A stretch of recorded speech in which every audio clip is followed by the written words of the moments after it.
நாங்கள் தான் விஜயான் சஞ்சு. இன்னைக்கு டியூஸ்டே. இன்னைக்கு குருக்கு விசேஷம், சித்தருக்கு விசேஷம், ராகவேந்தருக்கு விசேஷம். இன்னைக்கு ஆவணி மாதம் முதல் வியாழக்கிழமை ஆவணி.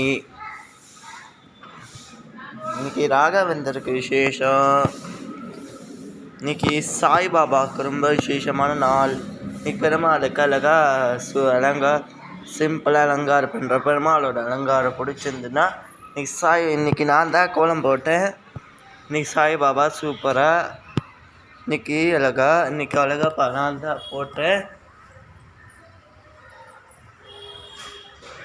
இந்த கோலம் பிடிச்சிருந்துன்னா ஆவணி மாதம் பிள்ளையாருக்கு விசேஷம். இன்னைக்கு சூப்பராக அழகாக பிடிச்சிருந்துன்னா கோலம் பிடிச்சிருந்துன்னா எல்லோரும் பாருங்கள். எல்லோரும் லைக் பண்ணுங்கள், ஷேர் பண்ணுங்கள், கமெண்ட் பண்ணுங்கள், சப்ஸ்கிரைப் பண்ணுங்கள். அப்போ தான் நான் போகிற நோட்டிஃபிகேஷனாக சேரும். ரொம்ப நன்றி. வாழ்க வளமுடன்.